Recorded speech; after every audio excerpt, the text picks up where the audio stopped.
మన డీప్ డైవ్లో ఒక భయానకమైన వాస్తవాన్ని కాస్త విడమర్చి చూద్దాం. హ్మ్. ఒకరి ఇల్లు లేదా స్థలాన్ని వేరొకరు లాక్కోవాలనుకుంటే ఏం జరుగుతుంది? అంటే మనం సాధారణంగా వాళ్ళు సివిల్ కోర్టుకు వెళ్తారని అనుకుంటాం గదా! అవును. కానీ దానికి బదులుగా ఏకంగా పోలీసులనే ఒక ప్రైవేట్ సైన్యంగా వాడుకుంటే ఎలా ఉంటుంది? అమాయకులపై ఫోర్జరీ కేసులు పెట్టి అరెస్ట్ చేయిస్తే. అబ్బా! వినడానికే భయంగా ఉంది. ఎగ్జాక్ట్లీ. 2025 నాటి సుప్రీంకోర్టు తీర్పు అదే. Anukul Singh versus state of UP case ఆధారంగా ఈ రోజు మనం మాట్లాడుకోబోతున్నాం. సివిల్ పంచాయతీలు క్రిమినల్ కేసులుగా ఎలా మారుతున్నాయో ఈ డీప్ డైవ్లో చూద్దాం. ఖచ్చితంగా. ఇక్కడ అమాయకులను ఎలా ఇరికించారో చూస్తే ఎవరికైనా వణుకు పుడుతుంది. అంటే 2000 సంవత్సరంలో మొరాదాబాద్లో అనుకుల్ తండ్రి చట్టబద్ధంగా ఒక భూమిని కొనుక్కున్నాడు. ఓకే. అయితే ఆ భూమిని కుర్బానీ కోసం వాడుతున్నామని, దాన్ని తమకే వదిలేయాలని స్థానిక షాహీర్ ఇమాం అభ్యంతరం చెప్పారు. కాని తహసీల్దార్ ఆ వాదనను తోసిపుచ్చారు. అఫ్కోర్స్, లీగల్గా కొన్నప్పుడు తోసిపుచ్చుతారు కదా. అవును. ఆ ఆస్తిని వదులుకోవడానికి అనుకుల్ కుటుంబం నిరాకరించేసరికి కేవలం ఒకే వారంలో అనుకుల్పై ఏకంగా 8 ప్రతీకార క్రిమినల్ కేసులు నమోదయ్యాయి. వెయిట్, ఒక్క వారంలో 8 కేసులా? అవును. అది కూడా కేవలం ఒక 2 లక్షల రూపాయల అప్పు పేరుతో సెక్షన్ 420, 467, 468 కింద కేసులు బనాయించారు. అంటే చీటింగ్ మరియు ఫోర్జరీ లాంటి తీవ్రమైన నేరాలు కదా ఇవే. ఖచ్చితంగా. ఇది అచ్చం సినిమాల్లో విలన్లు తమ వ్యక్తిగత వసూళ్ల కోసం పోలీస్ వ్యవస్థను వాడుకున్నట్లుగా ఉంది. ఒక సాధారణ భూ వివాదంలో బెదిరించి లొంగదీసుకోవడానికి ఏకంగా క్రిమినల్ కేసులు పెట్టేశారన్నమాట. అదే కదా ఇక్కడ ఆశ్చర్యం. మరి ఇలాంటి పచ్చి అన్యాయం జరుగునప్పుడు వెంటనే కోర్టులు ఈ తప్పుడు కేసులను కొట్టివేస్తాయని మనం ఆశిస్తాం కదా. ఆశించడం సహజమే. సాధారణంగా క్రిమినల్ ప్రొసీజర్ కోడ్ అంటే సిఆర్పిసిలోని సెక్షన్ 482 కింద ఇలాంటి తప్పుడు కేసులను రద్దు చేసే విశేషాధికారం హైకోర్టులకుంటుంది. ఓ, అయితే రద్దు చేశారా? లేదు. ఇక్కడ అత్యంత ఆసక్తికరమైన విషయం ఏమిటంటే 2019లో అలహాబాద్ హైకోర్టు అనుకుల్ కేసును కొట్టివేయలేదు. ఎందుకంటే హైకోర్టులు మినీ ట్రయల్ జరపలేవు. మినీ ట్రయల్ అంటే? అంటే ఎవరు తప్పు చేశారు, ఎవరి సాక్ష్యాలు నిజం అనేది కింది స్థాయి ట్రయల్ కోర్టులు తేల్చాల్సిన విషయం.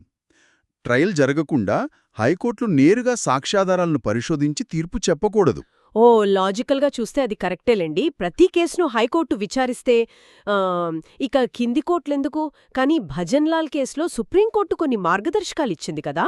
అవును, మీరు చెప్పింది కరెక్టే.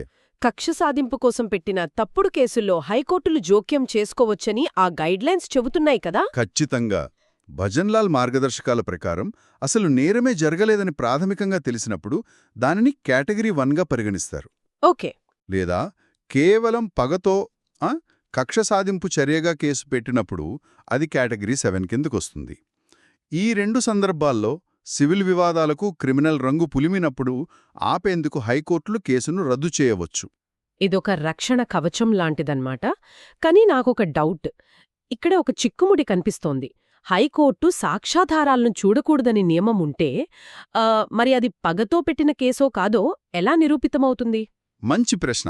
డాక్యుమెంట్లు పరిశీలించకుండా కక్ష సాధింపు అని కోర్టుకు తెలిసే అవకాశమే లేదు కదా. ఇదొక డెడ్ ఎండ్ లాగా మారిపోయింది కదా. ఖచ్చితంగా ఆ సమస్య వస్తుంది. దాన్ని పరిష్కరించడానికే చట్టంలో సూర్యలక్ష్మి మినహాయింపు అనే ఒక అద్భుతమైన మార్గముంది. సూర్యలక్ష్మి ఎక్సెప్షన్. అవును. హైకోర్టులు సాధారణంగా ట్రయల్కు ముందు ఆధారాలను చూడవు అనేది నిజమే. కానీ ఎవరూ కాదనలేని పక్కాగా ఉన్న ప్రభుత్వ రికార్డులు లేదా కోర్టు డాక్యుమెంట్లను మాత్రం హైకోర్టులు తప్పక పరిగణనలోకి తీసుకోవాలి. అంటే అన్ఇంపీచబుల్ పబ్లిక్ డాక్యుమెంట్స్ అన్నమాట. ఎగ్జాక్ట్లీ. అనుకుల్ కేసులో ఆ పక్కా డాక్యుమెంట్లే అతన్ని కాపాడాయి. అంటే ఆ భూమి తనదే అని నిరూపించుకునే రిజిస్ట్రేషన్ పత్రాల్లాంటివి చూపించాడా? లేదు. అంతకంటే బలమైన సాక్ష్యం. అనుకుల్పై ఈ చీటింగ్ ఎఫ్ఐఆర్ నమోదు కావడానికి నెలల ముందే అనుకుల్ స్వయంగా ఆ ఫిర్యాదుదారుడిపై సెక్షన్ 138 కింద చెక్ బౌన్స్ కేసు వేశాడు. అరేరే, అంటే ముందుగా డబ్బులు ఎగవేసింది ఆ ఫిర్యాదుకారుడే అనమాట. అవును. పైగా జనవరి 2025లో ఆ వ్యక్తికి ఆ కేసులో శిక్ష కూడా పడింది. ఈ కోర్టు రికార్డులే తిరుగులేని సాక్ష్యాలుగా మారాయి. వావ్. తనపై ఉన్న చెక్ బౌన్స్ కేసు నుంచి తప్పించుకోవడానికి కక్షతో పెట్టిన ఎదురు కేసులను నిరూపించడానికి ఆ పబ్లిక్ డాక్యుమెంట్లు పనికొచ్చాయి. సో ఇదంతా చూశాక మనకు అర్థమయ్యేదేమిటి, ఒక సివిల్ గొడవను క్రిమినల్ కేసుగా మార్చడం ఎంత తేలికో దాన్నుంచి బయటపడడం ఎంత కష్టమో తెలుస్తోంది. నిజమే. అందుకే ఈ కేసులో చివరికి సుప్రీంకోర్టు ఆ పబ్లిక్ రికార్డులను పరిగణలోకి తీసుకుని ఆ ఎఫ్ఐఆర్ను రద్దు చేసింది. ఫైనలీ అతనికి విముక్తి లభించింది. అవును. ఇక్కడ మనం 2 ముఖ్యమైన ప్రాక్టికల్ విషయాలు గుర్తుంచుకోవాలి. మొదటిది, సివిల్ మరియు క్రిమినల్ వివాదాల మధ్య తేడా స్పష్టంగా తెలుసుకోవడం. రెండవది, డాక్యుమెంట్లు పక్కాగా ఉంచుకోవడం. అంటే పేపర్ ట్రయల్ మెయింటైన్ చేయడం. అవును. బ్యాంక్ లావాదేవీలు, లీగల్ నోటీసులు, కోర్ట్ ఆర్డర్లు ఇలాంటి పేపర్ ట్రయల్స్ సక్రమంగా నిర్వహించటం వల్లే అనుకుల్ తన నిజాయితీని సుప్రీంకోర్టులో నిరూపించుకోగలిగాడు. పక్కా డాక్యుమెంట్లు ఉండబట్టి సరిపోయింది. కాని ఇక్కడ ఆలోచించాల్సిన ఇంకో కోణముంది కదా. తిరుగులేని పబ్లిక్ రికార్డులు, కోర్టు డాక్యుమెంట్లు చేతిలో ఉండి కూడా ఒక అమాయకుడికి తనపై ఉన్న తప్పుడు కేసులను రద్దు చేయించుకుని న్యాయం పొందడానికి ఏకంగా 22 ఏళ్లు పట్టింది. అవును, చాలా విచారకరం.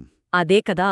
సరైన డాక్యుమెంట్లు లేక, చట్టపరమైన అవగాహన లేక కింది కోర్టుల్లో ఇలాంటి తప్పుడు కేసులతో ఇంకెంతమంది సామాన్యులు తమ జీవితాలను కోల్పోతున్నారో కదా.